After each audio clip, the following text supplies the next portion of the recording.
berpikir. Coba aja dari kita bangun tidur ya, dan kita teh yang digunakan pertama kali teh pasti pikiran gitu.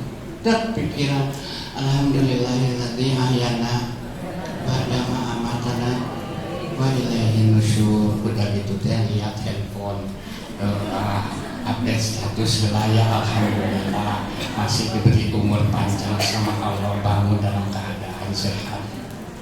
Berpikir pan kita teh kalau ngetik teh culah colok huruf dirinya teh tidak berpikir aku. Dari mulai bentak saja kita teh sudah mulai berpikir. Itulah kegunaan akal.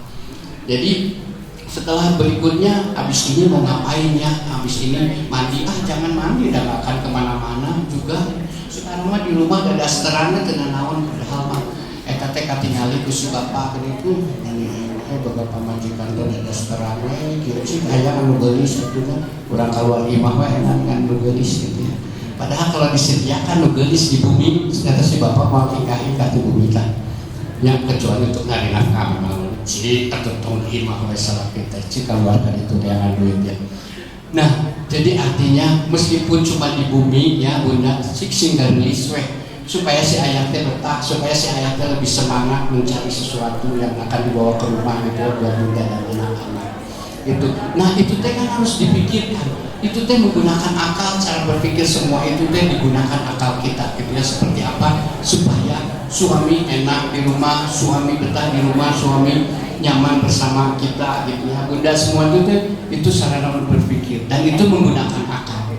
Yang selanjutnya adalah akal itu digunakan untuk memahami kebenaran. Apakah segala sesuatu yang saya lakukan sejak mulai bentak sampai mau menutup mata lagi itu adalah sudah kebenaran yang semua saya lakukan? Itu kan menggunakan akal. Apakah saat saya berbicara sama tetangga, apakah saya saat menggibah sama si A gitu ya, itu sudah benar belum gitu. Nah sekarang apakah saya hadir di sini sudah benar belum ya, menggunakan jilbab kuning, menggunakan jilbab hitam, menggunakan jilbab yang sudah syar'i apa belum gitu ya. Semua itu digunakan kita untuk akal ini digunakan untuk memahami kebenaran. Kebenaran siapa? Kebenaran yang paling hak adalah kebenaran dari Allah. Tentu saja, karena kalau kebenaran menurut kita mah, kebenaran menurut manusia mah semuanya itu kebenarannya nisbi, kebenarannya itu relatif gitu ya. Kata Bunda Sote, Bunda pantas pakai kerudung warna kuning. Dan kata saya mah atau kata suami gitu ya, pantasnya Bunda teh warna biru. Dasok cobi, pernah nggak ada peristiwa gini ya? Bunda teh ya besok teh mau ada majelis taklim. Ada di situ di Atakwa. Oh itu nya saya tuh izin Bunda mau datang ini. Nah aku soalnya nanti bakal datang Ustadz nanti dulu penyanyi gitu ya, namanya Dani yang jaip-jaip ayah tahu mah. Tahu atuh, ayah masuk nonton dia waktu main di Fame Station. Udah tanya nonton di Fame Station terang ngajak Bunda. Nya pokok mah ada atuh entertainment kamu klien pan ayah teh kontraktor kudu atuh mau entertain klien-klien ayah di sana terus kadinya gitu. Wah dari ustadznya ayah masih Kang Dani teh nya cenah ustad gitu. Oh nya besok mau cik ayah pamilihin ini mau pakai jilbab yang mana, pakai jilbab yang biru, kuning atau hitam. Atuh mah eta mah Bunda eta nu hideung langkung nyuruh langkung solehah katingalina Bunda teh upami nganggo setelah itu kok itunya ya si batu eta mah giliran pas keluar enjing Bun jantan angkat ditinggali teh jilbabna naon hejo pantos iya kamu tadi wong tos iya bade nganggo jilbab hideung ku si aya oge tos nyuruh sakit pisan Bunda juga teh iya pas keluar diangkat jilbabna hejo teh. Jadi kebenaran yang mana gitu yang mutlak itu dah saat Bunda buka lagi saya teh hidup tapi pas ningali dengan asa hejo terus hejo lah gitu. Tapi kemudian nah kebenaran yang mana gitu ya yang dimaksud dah kebenaran manusia mah geningan gitu kata si ayah benar mun hidup tetapi kata Bunda teh dah hejo menurut saya mah gitu. Nah kebenaran yang hak itu hanya milik Allah. Jadi akal itu kita gunakan untuk memahami kebenaran-kebenaran yang difirmankan oleh Allah melalui Al-Qur'annya. Dan yang kemudian adalah akal itu sebagai pencegah. Sebagai pencegah apa? Pencegah kita mengikuti hawa nafsu kita. Dah hoyong namanya upami unggal dinten gitu teu ka mamana tos we dibubur tapi segala cekap. Tapi segala daya nama hoyong balanja segala rupiah oge kantun muka aplikasi atuh, muka Shopee, muka Tokopedia, muka naon teu kedah ka mamana tetapi artos sumping teras gitu ya. Kita ngaguguluh hawa nafsu we keun we da si aya nu tidak pernah berpikir bahwa bagaimana caranya untuk membantu perekonomian keluarga kita gitu, atau sok dagang, atau sok bisnis, atau sok daya nama biasa online gitu ya. Kita berusaha untuk membantu ekonomi keluarga. Tetapi kalau kita ngaguguluh hawa nafsu gitu, aya nama mendingan di ngagosip tah, lamun ngagosip jeung si ibu anu teh sok resep teh segala rupi diomongkeun nya, segala rupi si eta mah nyaho sagala rek nyarioskeun naon nya bener resep teh gitu ya. Di jam salapan juga judul maghrib teh eta mah resep we kaguguluh hawa nafsu, ngomongkeun batur, ngomongkeun politik, ngomongkeun balanja, ngomongkeun baju, ngomongkeun jilbab, ngomongkeun segala sibuk eta mah resep bisa. Nah, dari situ kalau kita hanya ngaguguluh hawa nafsu, ngaguguluh kahayang saja gitu ya, pengennya mah dah gitu aja gitu kita teh. Gak usah berpikir yang lain-lain lah. Kita mah pokoknya segalanya tercukupi, tampil gaya gitu ya, bisa pamer sama orang, hawa nafsu aja yang diguguluh teh. Nah, tapi dengan akal kita teh bisa dapan nyarioskeun batur teh awon gitu ya. Layas kaumu min asa ayakunu khairum minhum. Jadi ayeuna mah pengjanten naon atunya untuk memperolok-olok orang gitu dah. Siapa tahu yang diperolok-oloknya itu lebih baik dari kita gitu. Tong ngomongkeun lah yang tebak dukung bakdo, tong ngomongkeun batur gitu dah. Kumahanya naon gitu, apa yang kita omongkan itu belum tentu benar keadaannya gitu, seperti itu. Karena jangan banyak berprasangka, karena kalau prasangka mah dina benerna oge hiji dosana, dina salahnya oge dua dosana gitu ya, kalau kita berprasangka sama orang. Nah, itu semua teh dikontrol sama akal supaya kita tidak memperturutkan hawa nafsu kita gitu. Kita bisa mengetahui kebenaran yang hak itu seperti apa, kita bisa mengetahui kebenaran sosial itu seperti apa yang terjadi di masyarakat itu. Itu semuanya menggunakan akal. Nah, itu akal sebagai pencegah gitu ya, dan akal juga sebagai pengendali. Dalam sebuah hadis yang disampaikan oleh Nabi Shallallahu Alaihi Wasallam bahwa segala sesuatu itu ada kendalinya, dan kendali seorang mukmin ada pada akalnya. Jadi kita itu dikendalikan sama akal kita gitu ya, untuk menjalani kehidupan sehari-hari kita. Nah, semua itu teh kegunaan akal. Sekarang apakah ya, kita pertanyaannya adalah apakah kita sudah menggunakan akal itu sebagaimana mestinya? Cik saya hoyong terancung anu ya, saya mah sudah menggunakan akal itu sebagaimana mestinya. Ini cobi saha sekali ngartos itu saya ngadegikeun jangan-jangan tengartos gitu ya. Ngartosnya alhamdulillah tangtos ngartos atuh ini mah saya yakin semua yang hadir di sini itu adalah berakal. Karena apa? Karena saya ingat satu lagi, fungsi akal itu adalah sebagai syarat takhlif. Ini yang paling penting. Sebagai syarat takhlif. Takhlif apa Ibu Bunda? Ya, salah satunya adalah itu. Takhlif itu adalah pembebanan syariat dari Allah untuk kita. Jadi kita teh sebagai syarat takhlifnya bahwa kita ini dibebankan syariat kepada kita karena kita mempunyai akal salah satunya. Dan Rasulullah SAW bersabda, pernah diangkat dari 3 golongan berkenaan dengan syarat takhlif ini ya. Pernah diangkat dari 3 golongan, yaitu Satu, orang yang gila sampai dia sadar, anak kecil sampai dia balik, dan orang yang tidur sampai dia bangun.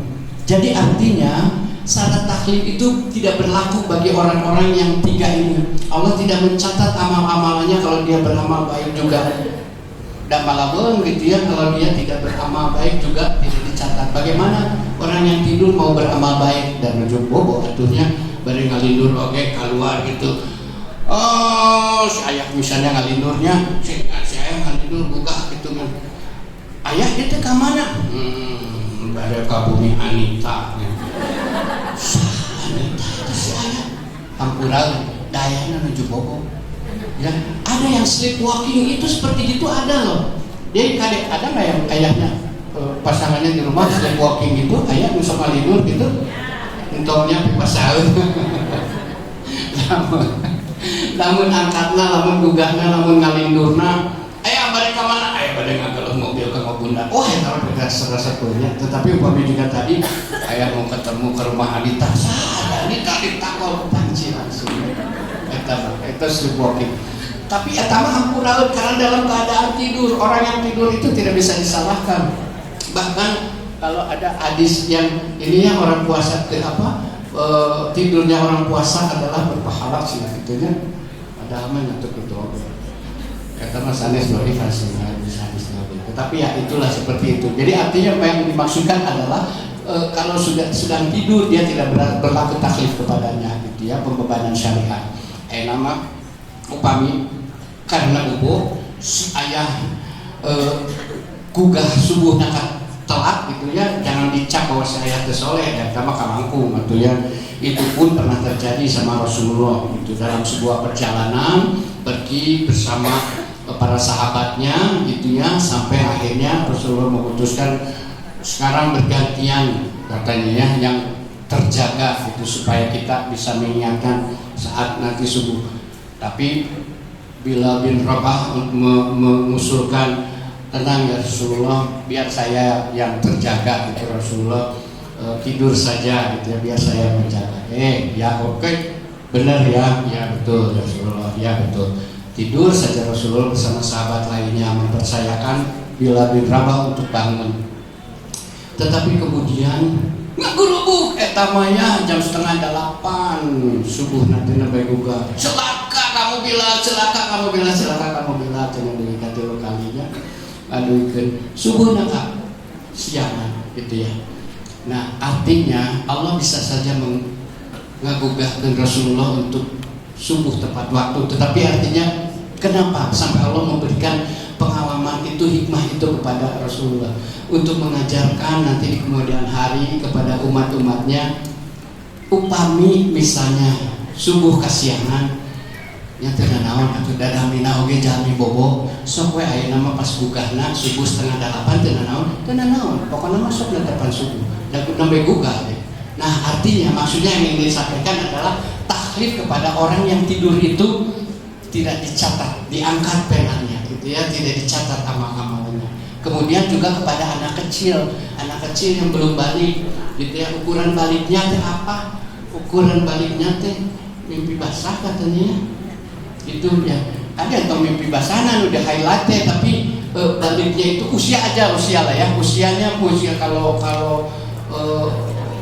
anak perempuan itu 9 ya, sudah mulai menstruasi, dan anak laki-laki itu biasanya 11. Berapa ya? 15 ya. Nah sudah mulai. Jadi itulah makanya kita juga saat mengajarkan kepada anak-anak kita juga tidak harus terlalu keras atau tetapi diingatkan terus, dicontohkan terus dalam melakukan segala ibadah gitu, karena ya itu sampai mereka balik itu mereka juga pencatatan amalnya masih belum maksimal gitu ya. Dan terus kepada orang gila sampai dia sadar. Da orang gila mah pada covid pada naon ge, sok orang gila kunaon teu beunang covid. Da teu sieun ku covid. Nu karenging teh nu sieun ku covid, ini nu covid. Tetapi anu orang gila mah teu sieun ku covid oke. So dan yang paling penting lagi orang gila mah menjaga jarak. Ya, So orang gila aya menyaketan urang atau urang aya menyaketan orang gila dan itu jadi yang paling penting itu menjaga jarak. Orang gila mah itu urang covid karena itu jaga jarak gitu ya. Aduh Masya Allah. Astagfirullahaladzim, punten ya bunda, saya mah terpercantan nggak covid jadi rasa sok lucu kalau saya buat saya, tapi kalau bunda percaya nggak apa-apa juga, memang ada dari dulu ada gitu. Terus dijadikan ke jelma untuk apa? Ujung-ujung nama duit gitu ya. Ya, gitu. Anu satu jucuk, anu itu cari gue. Nah gitu ya, jadi untuk orang gila gitu, itu akal itu seperti itu. Dan makanya ternyata dari semua uraian yang sedikit pendek ini gitu ya, kita mengambil intisari dari akal teh naon gitu. Oh, akal teh geuningan amat sangat berguna untuk kita. Kita ini diberikan akal oleh Allah khusus untuk manusia. Satu-satunya makhluk yang diberikan akal, makhluk Allah hanya manusia. Yang lain tidak. Tanaman tidak diberi, binatang pun tidak diberi gitu ya. Semua ciptaan Allah tidak diberi akal kecuali manusia. Berarti manusia itu memang istimewa. Pantesan Allah menjadikan manusia khalifah di muka bumi karena salah satunya manusia itu mempunyai akal. Akal ini dengan yang diuraikan tadi itu ya sebagai syarat untuk mempelajari ilmu pengetahuan, untuk berpikir, bisa menjadi pengendali, menjadi syarat taklif dan sebagainya, itu Allah itu mempercayakan manusia untuk menjadi khalifah di muka bumi yang dibekali akal. Apakah cukup hanya akal saja? Apakah akal ini menyelamatkan? Yang paling penting buat kita itu kehidupan kita ini kan pengen apa? Pengen selamat. Cum yang pengen selamat, cum yang pengen nyaman, cum yang pengen sejahtera, kaya raya. Amin, amin. Saya juga pengen kaya raya dan dermawan. Amin, insyaallah. Nah, jadi kita punya cita-cita. Apakah itu semua cukup hanya dengan akal? Memperoleh semua itu gitu ya, kenyamanan segala macam gitu. Saya punya teman yang dia mah pinter bisa S1-nya di Unpar, S2-nya di ITB, S3-nya di Jerman. Dia pokoknya mah pinter, akalnya luar biasa. Tetapi di kalangan teman-teman mah ya, karena memang di kalangan teman-teman kita sendiri sih dia bisa jadi dokter, padahal kalau buahnya tebar rubuh gitu. Maksudnya tebar rubuh di kalangan teman-teman, tetapi ternyata dia punya potensi yang luar biasa dengan akalnya itu, sampai dia bisa menjadi doktor gitu, menjadi S3 di bidangnya gitu. Tetapi apakah kehidupannya bahagia? Dan itu gitu tebar rubuh gitu ya, padahal sudah berkeluarga dan sebagainya. Nah, jadi artinya geningan maksimalnya akal tidak integral, tidak berbanding lurus dengan kebahagiaan seseorang, dengan keajiban kehidupan seseorang gitu ya. Karena terlalu katakanlah mendewakan akal gitu ya, mengutamakan akal sehingga hal-hal lainnya dilupakan gitu. Jadi geningan orang-orang yang bisa memaksimalkan akalnya tidak bahagia, tidak juga jadi kaya raya, tidak juga menjadi tenang kehidupannya. Jadi apa itu yang menjadikan karena Allah tidak mungkin salah memberikan akal kepada manusia, itu pasti untuk kegunaan dan untuk kebahagiaan manusia. Tinggal manusianya saja bagaimana memaksimalkan akal tersebut agar menjadi sumber kebahagiaannya, menjadi sumber ketenangannya, menjadi sumber kekayaannya. Jadi artinya ada sesuatu yang harus diselaraskan dengan akal itu. Apa itu? Syekh Islam Ibnu Taimiyah menyebutkan bahwa ilmu dan akal menjadikan amal menjadi sempurna. Tetapi ketahuilah bahwa akal seperti fungsi organ lainnya tidak bisa berdiri sendiri. Beliau memisalkan akal seperti fungsi mata. Mata tidak bisa berfungsi dengan baik kalau tidak ada cahaya. Setuju nggak? Coba Bunda sekarang mah bisa melihat ya, saya kasep gitu di sini. Cobi Tenang tuh bunda, membahagiakan orang. Iya, kowe gitu ngomong kasih ibadah pahala agung, etaknya membahagiakan orang bunda. Oh ya, semoga bunda juga cantik permanen dan soleh permanen, amin. Saya doakan. Ya, tetapi kalau bunda misalnya ada, saya udah pakai baju hitam-hitam ini, kita ada di dalam kotak hitam tanpa cahaya, tanpa apa-apa gitu ya. Apakah bunda bisa melihat saya yang cakep ini dengan pakaian hitam-hitam seperti ini? Tentu tidak ya. Karena apa? Karena tidak ada pantulan cahaya air wudhu dari muka saya ini yang cakep ini ke mata bunda gitu ya. Atau biarin, amin aja gitu ya. Amin, mungkin si istiqomah, mungkinnya itu teh kasihna ku cai wudhu gitu ya. Dan saya juga melihat bunda teh jaga rilis diri teh ku cai wudhu, rilis nanti bukan sama apa RH gitu ya, bukan sama Natasha glowing nanti sama air wudhu, bukan sama glowing apa di luar air wudhu ya gitu. Nah amin amin ya Allah. Nah jadi artinya saat kita melihat sesuatu itu harus ada cahaya yang dipantulkan dari objek yang ingin kita lihat gitu ya, sehingga kita bisa tahu bahwa oh ini anu gitu. Nah begitu juga akal itu bisa berfungsi dengan baik kalau ada cahaya. Cahaya apa itu? Cahaya iman. Jadi akal tanpa cahaya iman hanya akan mendatangkan kerusakan dan kemudaratan dalam kehidupan kita. Coba tinggal lihat segala rupi yang tadi diuraikannya, orang yang pintar membuat aplikasi, orang yang pintar berdagang, orang yang pintar konstruksi, orang yang menjadi kontraktor dan sebagainya, tanpa dia dilandasi cahaya iman di dalam akalnya, hanya kedatangannya yang kerusakan dan kerusakan saja. Seorang pejabat yang pintar sekali, dia bisa mengatur segala keuangan dan sebagainya, bisa mengetahui tata cara birokrasi dan sebagainya, tanpa dilandasi cahaya iman gitu, dianya hanya akan dipesantrenkan di Sukamiskin, memakai rompi orange gitu ya. Itu akibat akal yang tanpa dilandasi iman. Karena apa? Iman itulah yang menyelamatkan kita di dunia maupun di akhirat. Iman, bukan akal.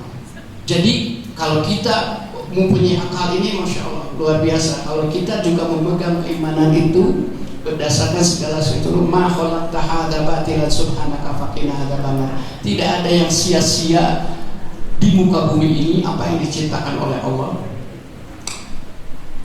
Dengan akal kita gitu, kita bisa memaksimalkan segala sesuatunya dengan akal kita. Tetapi kita bisa diselamatkan oleh akal kita di dunia dan di akhirat.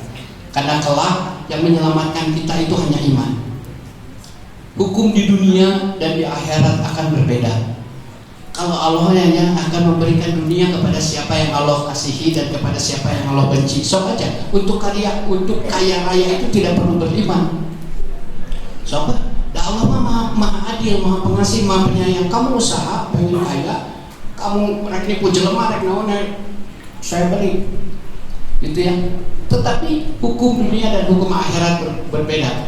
Tapi ingat, saat kamu pulang nanti, aku yang menguasai. Yauma la tamliku nafsun nafsin syai'a, aku yang menguasai hari pembalasan nanti. Ingat, kamu berperilaku seperti itu di dunia, dan saat kembali wa ilaihi nusyur wa ilaikal masyir, saat engkau dikumpulkan kepadaku semuanya, aku yang menguasai hukum akhirat itu.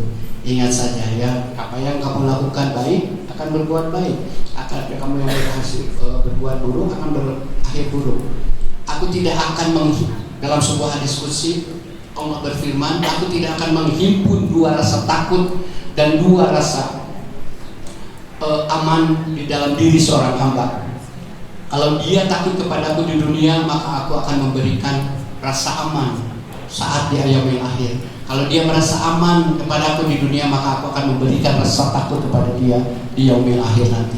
Jadi artinya, kalau kita rajin beramal soleh karena rasa takut kita kepada Allah, karena ketakwaan kita kepada Allah, insya Allah nanti di yaumil akhir kita akan mendapatkan rasa aman dari azab Allah. Itu maksudnya.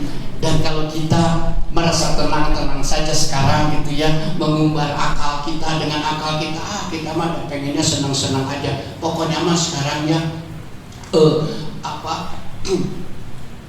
hidup di dunia mah kaya raya, mati masuk surga. Sering dengar itu ya. Ya pengen aja. Siapa yang nggak pengen hidup kaya raya, mati masuk surga? Kumaha carana? Mun tegar iman. Ya, gitu. Jadi cita-cita kita mah pengen kaya raya gitu ya. Amin. Ya Allah ya Rabbal alamin, kaya raya, bikin aku kaya raya. Tetapi sekaligus juga bikin aku dermawan, supaya aku dengan bekal keimanan yang cetek ini gitu bisa nanti kembali kepadamu, dia membawa amal-amalan atas namamu gitu. Jadi iman itulah yang menyelamatkan kita nanti di yaumil akhir. Karena dengan keimanan itu kita mengatasnamakan segala sesuatu yang kita lakukan dengan akal kita semata-mata karena Allah SWT.